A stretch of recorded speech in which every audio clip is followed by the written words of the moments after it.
Hello, girls. What's going on here then? Sharing fashion tips, are we? Mr. Montfort. This is Pippa. She's on Ulster now. Pleased to meet you. Vanessa Travell. No, it's Victoria, actually. Oh, God, I can't believe you don't know who I am. Oh, but I suppose you are a wrestler. And you, the only reason Scott Parker keeps you around is because you give him for free what other people charge for. Oh, God! Oh, that is it. You do not treat your commissioner like that, for goodness sake. And now you're going to have to go and tell Scott Parker exactly why I'm going to put him in a match tonight. In fact, a handicap match. Okay, and you can go and tell him why he can end up a cripple within an inch of his life in the ring. All right? Whatever. It's not a bit of time, isn't it?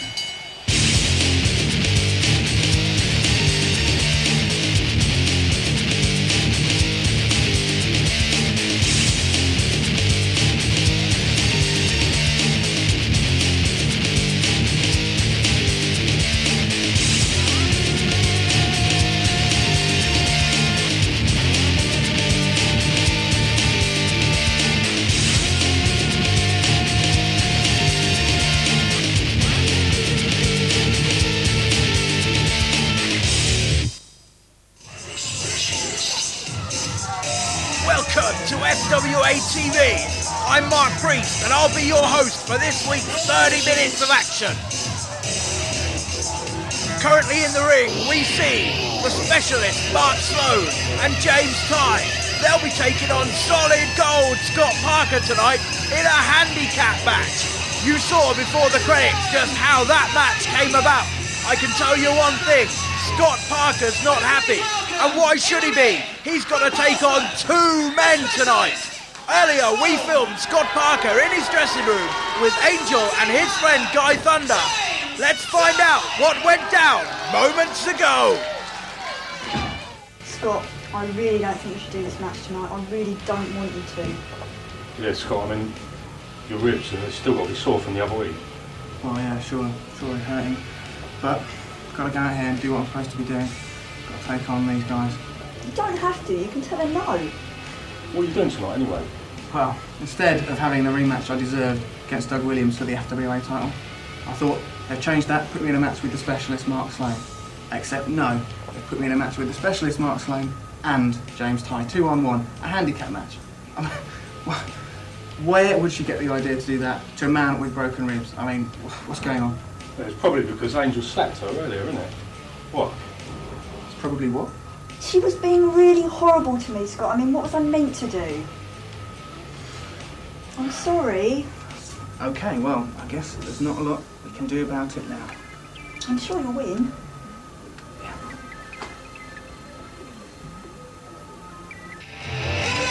Scott Parker's not happy, and with very good reason. That woman there, Angel, has got him into a heap of trouble. Ordinarily, he'd be able to take on either Mark Sloan or James Tighe with not a problem. But tonight, there are two factors counting against him. One is those broken ribs, broken weeks ago by Doug Williams, who on his way to eliminating Scott Parker from the FWA heavyweight title tournament, broke them, pop, pop, pop. Every rib broken with a piece of metal scaffolding. Also, he has to face two men tonight. Broken ribs and two opponents. This could be mission impossible. The action is about to explode in 5 seconds. Let's hope so.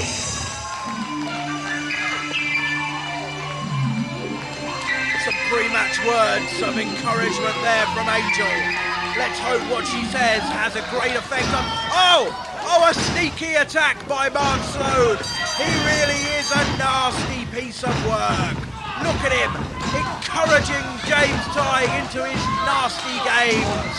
Like Rudolph the Red-Nosed Reindeer, he wasn't allowed to play in the reindeer games. Mark Sloan will let anyone play in his nasty games. James Tighe, his chosen partner. Oh, I can't express how I feel about this man. Mark Sloan turns my stomach. He really does. The elbows are flying in there. James Tighe copying his mentor. James Tighe isn't a bad man, ladies and gentlemen. He's a good wrestler. He's good at heart, but he's fallen in with the wrong crowd. And that wrong crowd is a crowd of one. A crowd called Mark Sloan. Putting the boots in on the ramp, you might notice some ribbons there, some streamers. Mark Sloan insisted that his entrance was greeted by a cavalcade, a cascade of streamers thrown into the ring. He's taking his cue there from the Japanese way of doing things. That's not all he does. Huge plancha! A plancha over the top rope onto the ramp, taking both men down, taking Mark Sloan and James Tighe down onto that hard, unforgiving ramp. Scott Parker making every effort to even up the playing field. He's put Tighe in the ring. It's now one-on-one. Parker versus James Tighe. Mark Sloan lying in a heap at the back. Oh! Well scouted there by James Tighe. He really saw that coming. He hit Scott Parker in the ribs, his weak point, and now the abdominal stretch, putting even further pressure on those ribs. Double axe handle off the top rope, adding even more punishment to the ribs of Scott Parker. Mark Sloan and James Tighe, they're really piling it in. At previous times when we've seen Mark Sloan, we've seen a lucha element to his work, a Mexican influence. Mark Sloan tonight, the only Mexican influence he's showing is his nasty one. I bet even if he got his hands on Angel, he'd like to throw her over a cliff. Why? Tequila.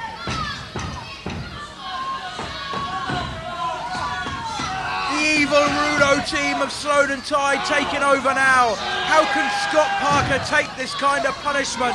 You know, ladies and gentlemen, he may be the heartthrob of the FWA, but any more punishment to the face like that, and we'll need a new heartthrob. I'd like to put myself forward for the job. Hi, I'm Mark Priest. My measurements are 44, 36, 36, and I'm a Taurus.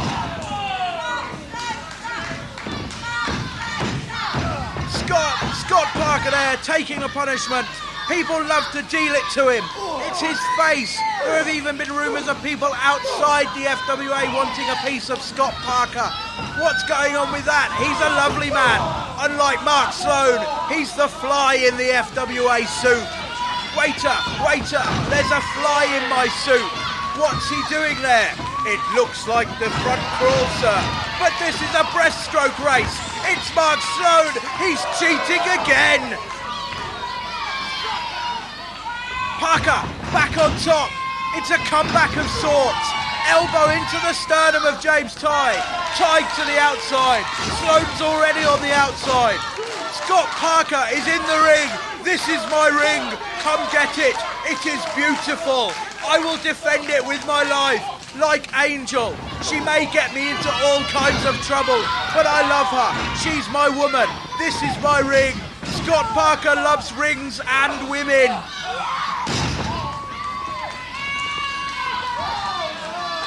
Mark Sloan, he's getting a taste of his own medicine here.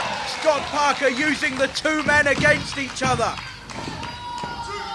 Scott Parker is being very Mark Sloan-like. He had to in this match. It's 1 against 2. Scott Parker has to be a predator. Only being predatory will beat Mark Sloan at his own game. Sloan comes back, interrupting the cover. The spirit of the laws of a handicap match say that the two men really should tag in and out. The referee's allowing a lot of leeway here. That's the kind of effect Mark Sloan has on people. He lets them get away with things. They don't want to stop him. His nastiness is an art form. The referee's obviously an art lover. He loves the art of nastiness. James Tighe sends Scott Parker to the rope. Oh, roll through! A roll through! There's a... Ref count 1, 2. That was a 7 count there. A 7.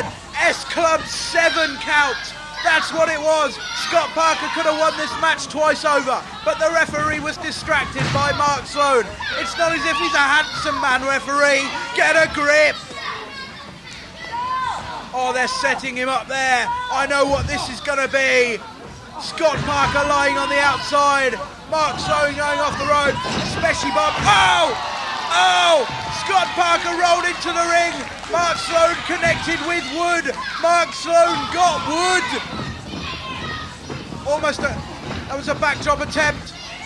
Scott Parker, he's called for the golden arrow. Angel's getting a closer look. Golden arrow, there's the finish. Referee count. Angel, what are you doing? What are you doing, Angel? Scott, cover the man. Referee count. What's going on? Oh, a low blow. Kick soup. Kick soup into a German suplex. It's all over. I can't believe it. Scott Parker has been beaten by Mark Sloan and James Tighe. The odds were stacked against him, admittedly, but it's only Angel that has cost him the match. What is she playing it? Here we see the replay. There's the kick soup and the German suplex. Oh, Angel, why have you forsaken Scott Parker? What have you done? He's never done anything but treat you right. I can't believe this. We've got to go. I'll see you after these messages for more FWA action, and the tag team titles will be on the line. It's no good looking bad now, Angel. What have you done? You've cost your man the match, a match he shouldn't have even been in. I'm disgusted. I'm going away for a cup of tea. Angel doesn't look bothered. Join me after the break for more action.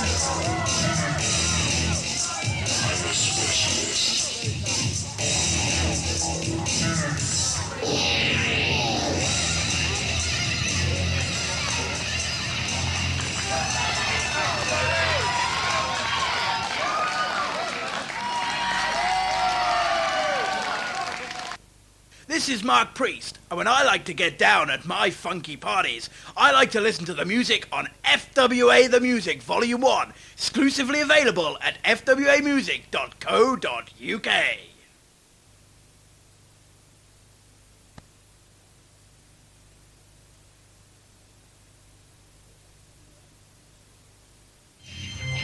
Welcome back to FWA TV, and we've got a tag team title defense for you. Coming to the ring are the Castanos, Jorge and Alex, La Familia, the FWA British Tag Team Champions. They won the belts a few weeks ago from the New Breed with the help of their manager, Capo Khan, who hasn't been seen since, and there's a sneak attack. There's a Pearl Harboring from Paul Travell and Xavier, getting this match underway, throwing the champs into the ring to meet the New Breed, already waiting for the match. This is a three-way dance, ladies and gentlemen, but it's only for one fall. The first team pinned has lost. The team that pins them are the new champs, or the existing champs, were it to be the Castanos. At the moment it looks doubtful. There's a crucifix driver from Xavier off the top rope. It looks like the Castanos against the world here. It's Colombia against the world, and Colombia looks like it's losing.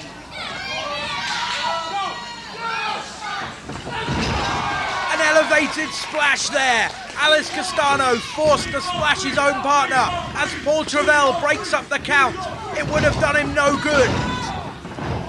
They're breaking up counts left, right and centre here. Let me reiterate, ladies and gentlemen. If Paul Travell were to pin Ash, Paul Travell's team were to become champions. If Ash were to pin Paul Travell, Ash's team would become champions. The Castanos don't even have to be pinned to lose their belts. This is the most dangerous kind of match, and all three teams involved know the stakes. There's Paul Travell driving a foot into the mouth of Ash, giving him a helping of kick soup. It's hot kick soup. It's tasty, but I'll bet you Ash doesn't like it one bit. Travell sending Ash to the outside there. It's become a Travell and Ash encounter here. The rest of the teams are on the outside. They're taking their time. They're biding their time, ready to step in at a moment's notice. You can bet that they have got something planned up their sleeves. This looks like being one hell of a match, ladies and gentlemen. I, for one, don't want to miss a minute, so I'll shut up for a while. A Hurricane Rana there from Paul Travell, sending Ash's head into the wooden ramp, into the outside. That ramp's meant to help our wrestlers get to the ring. It's supposed to be a help. It's nothing but a hindrance to Ash. Quebrada! A Quebrada from the ring ropes to the outside onto the ramp. I think that's done as much damage to Paul Travell as it did to Ash. Ash is suffering, but Paul Travell is too. He's seeking some refuge in the ring. Curve's going to make sure he doesn't find it.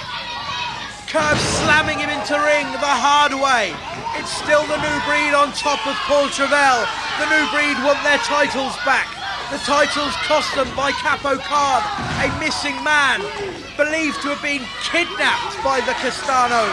They got what they wanted out of him, namely the FWA tag team titles, and since then he hasn't been seen. We did receive a ransom letter here at the FWA, but no one's willing to raise the ransom. It's only £5, but even Capo Khan's mum isn't willing to stump up that kind of money to see him back on our screens. Are you glad? I am, and so's Paul Travell as he fights back and makes a quick tag to Jack Xavier. Xavier coming in the ring, getting some instructions on the weak points of Curve's arsenal. It's Curve versus Xavier. Xavier's a chunky fellow. He's stockier than Oxo. He's beefier than Bisto. He's a chunky, groovy, gravy, stocky kind of guy. And now Jorge Castano's going to have to find out why, because Curve wanted no piece of Jack Xavier.